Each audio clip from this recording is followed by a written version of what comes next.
Again, sin is anterior displacement of L5 over S1. 50% na by 7 hanggang 75% associated with pars defect L5 as well as lowering of the L5 S2. Cardinal pars sin. Very well.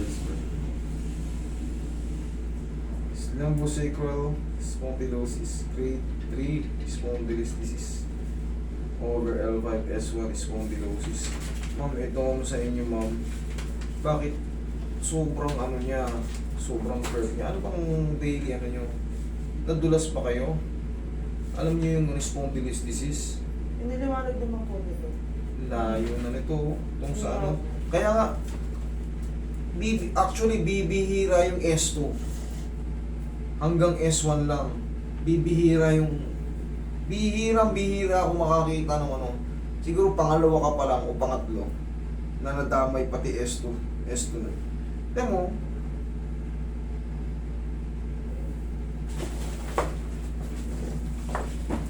Spondylosis. Grabe oh.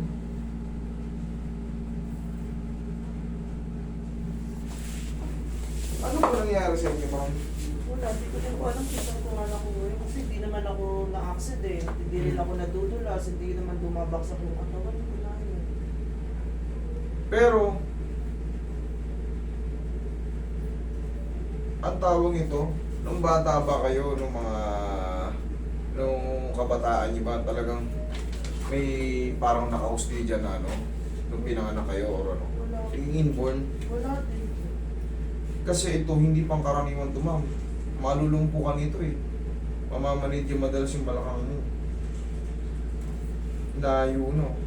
Pero nga na cellphone, Roy, pakikita ko sa iyo kung ano yung tsura niyan. Dapat yan, parehas.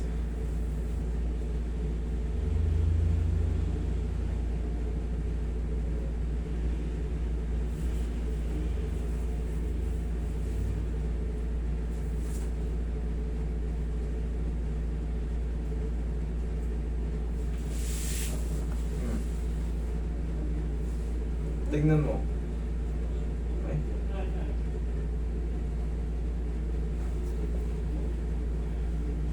Ito pang mas maliwanag.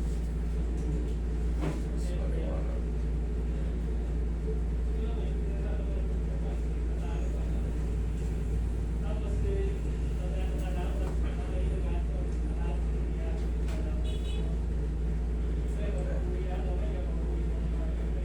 Mas maliwanag.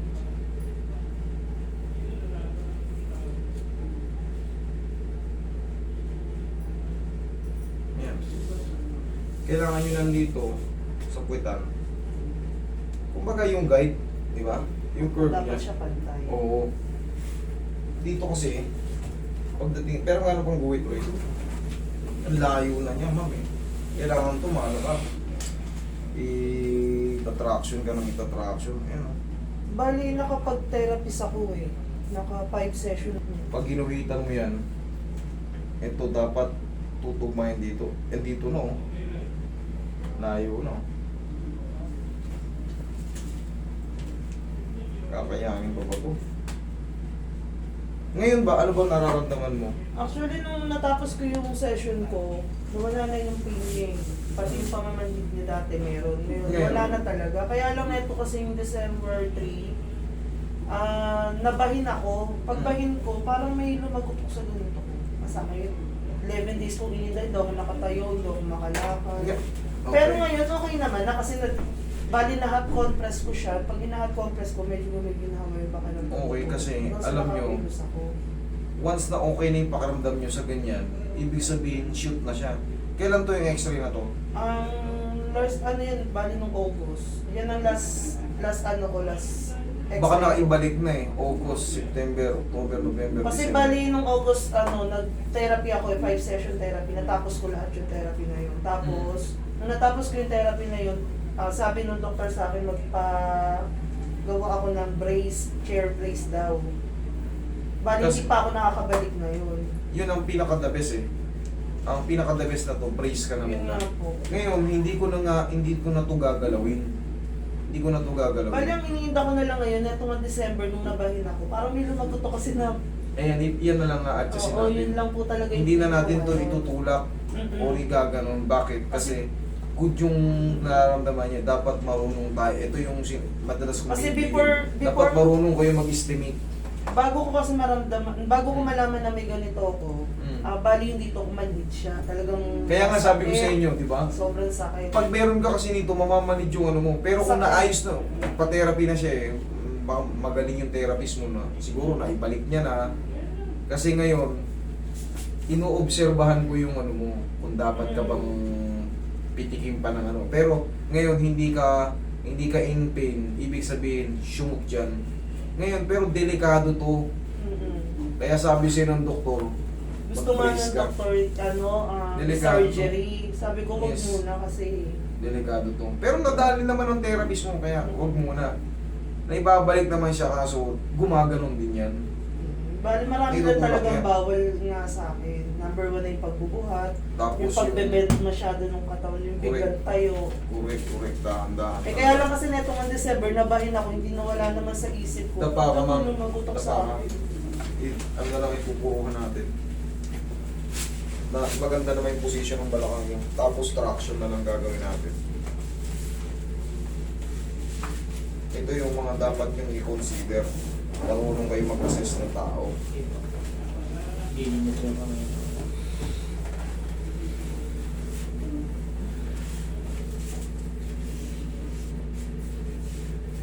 Dito siya, ma'am. Dito sa pamano.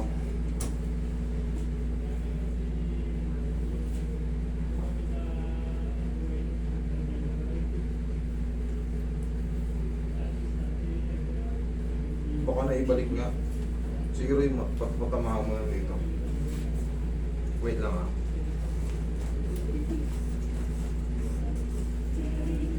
Diyan ka lang. Tapos dito traction mo dito. Massage mo na yung buong ano Lord. Yung mga ganyan, very sensitive kasi yan. Yung mga ganito. Very sensitive yan. Pag yan pag nagkamali ka ng pitik dyan, dumulas ulit siyang pag ganun, mamamanhid yung buong balakang ni madam. Kaya nga sabi ko sa inyo kanina, bibihira yung may S2. Nakalagay kasi yung S2. May S2 yung, kasama yung S2 sa pinoproblema ni madam. Kadalasan yan, L5S1. Sa kanya, L5S2 na. Ibig sabihin, malayo na yung nainat na rin yung mas mababa pa. Sa pinakapuwet na yun, S2 na yun. Ito yun. Ito yung S1, S2. Dito.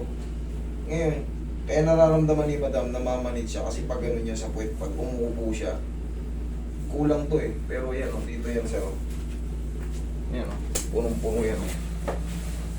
Kahit nga dito ang binabanggit lang, S1 o. Kumbaga makikita nyo may S1, ayan o, S1. Ayan, S1. S2 yan na yung S2.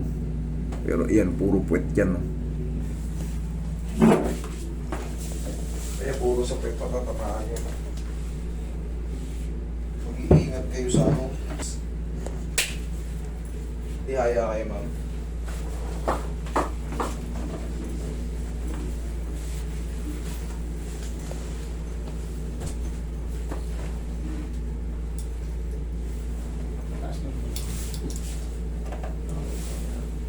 Okay lang kayo?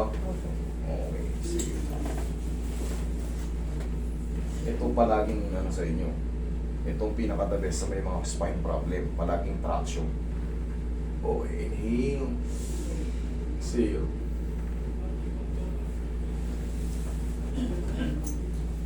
Diyan lang muna kayo, ha? Nahihirapan kayo, okay lang.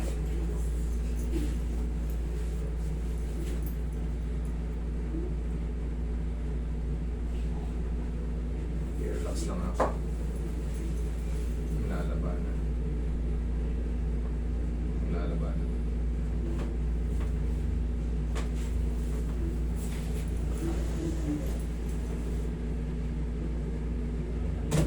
Okay. Sige po kayo. Dahan-dahan lang.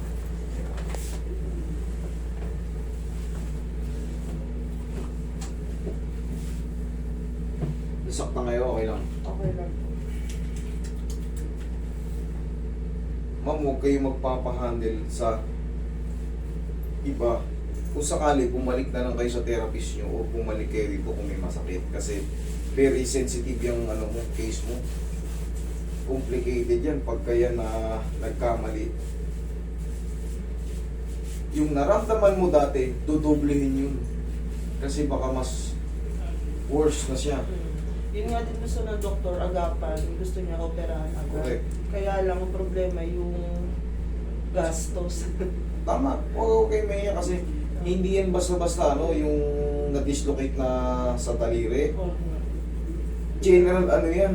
General Sabi nga operation yan. malumpo ko kapag naano. Malaking posibilidad.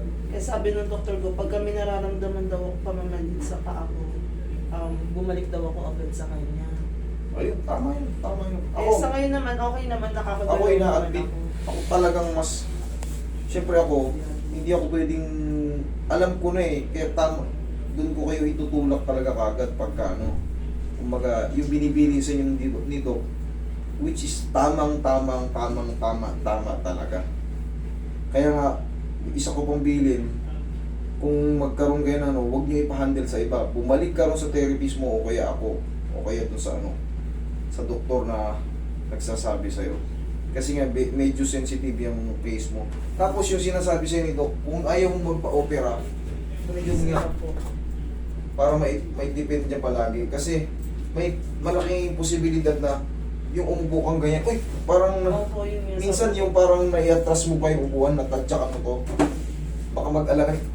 Yung sabi ng doktor, wag daw akong uupo na biglang babaksak. Correct. Kasi number 1 daw yun. Tingnan mo, nagtutugma yung ano namin kasi nga very ano yan. Kasi nauupuan natin eh. Baka umusog. Pag umusog yun, katakot-takot mamanhid na naman. Kaya kita mo yung observation ko sa'yo, yung assessment ko sa'yo. Hindi ko na ginanon. Bakit? Useless yun. Eh maganda yung ano mo eh. Malamang na-shoot nung therapist mo noon, baka na-shoot niya kasi August pa yan eh.